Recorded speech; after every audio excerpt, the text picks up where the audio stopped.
Hello, and welcome to Aviation 101 with Laura. Today, we're going to talk about a recent update to the FAA's guidance for aviation medical examiners that I'm actually really excited about when I looked at this. But first, I do want to have a very quick thank you to this video sponsor, listener.io. And listener.io is actually really tied in with this topic, which has to do with pilot mental health, because they are an online safe space where you can get counseling, and they actually tailor their counseling for pilots. So please check them out with the referral link in the video description, and there's even a discount code there for you to check out and use on your first session. So just a little over a week ago, the FAA came out with an update for aviation medical examiners. And I know in the past on my channel, I've talked about pilot medicals, pilot mental health. And so this video is intended as an update to that. I know also my background is different. I'm actually recording this in my house because in the summer, I'm not really in the office very much. And I wanted to get this information out. But this first file I've got pulled up is available. I'll put the video link in, or the link in the video description for this on the FAA's website. But essentially, the FAA now allows aviation medical examiners actually a lot more guidance as far as they can make their own call on a pilot as to if they report certain mental health history of diagnosis. This is the guide for them. And so you can see here that as long as the pilot has not used mental health medication in the last 2 years, and you would have documentation. So make sure you're aware of that when going to a aviation medical examiner appointment. But there are a bunch of acceptable diagnoses, such as anxiety disorder, postpartum depression, situational anxiety disorder, just unspecified depression, PTSD. There's actually, if you look at that left-hand column, a whole list of diagnoses that are okay as long as the AME gathers information on this little linked tool. So I'll pull that up.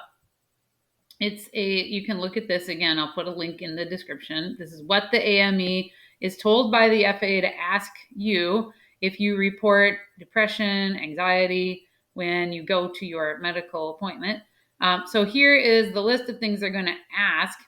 Any yes answers on here are going to result in a deferral, meaning the AME would not be able to issue a medical right then.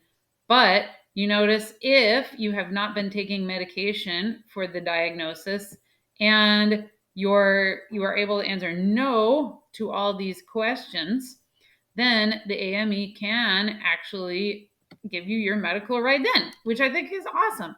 I do want to point out number 9 question on here. It says, does the whoever, basically, if they have any concerns about what you've reported, which is totally broad, the AME still has the ability to say, I don't feel comfortable and I'm going to defer.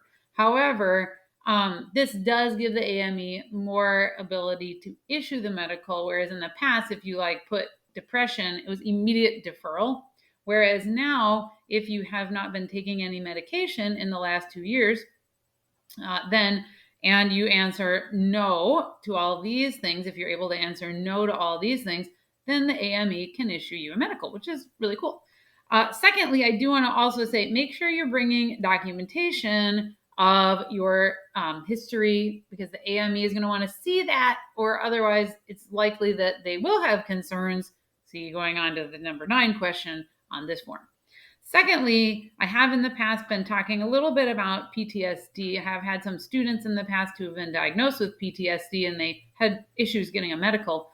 So this table also was issued a little over a week ago by the FAA about post-traumatic stress disorder. They actually now are saying if you have had no treatment with SSRI or other psychiatric medications in the last 2 years, and you've had no symptoms in the last 2 years, even if you have ongoing psychotherapy, then again, the AME is told to fill out this tool, use this tool that I just looked at, that just showed you. Use that tool, and basically if you've answered no to all those things, then the aviation medical examiner can issue a medical, which is really cool. And there's also a path here for you to get a medical, even if you have had treatment with SSRI or other psychiatric medication in the last 2 years. They do have to defer it, and then you would look for information from the FAA and follow up with those deferrals. I have some other videos, and I will link to those in the description. But I just wanted to provide that very quick update. So if you like what you're seeing, if you want to hear more, please comment. I would love to know how this goes if you go for a medical appointment after this new guidance has come out. But I'll have links in the video description. Comment and like, subscribe, and have a fantastic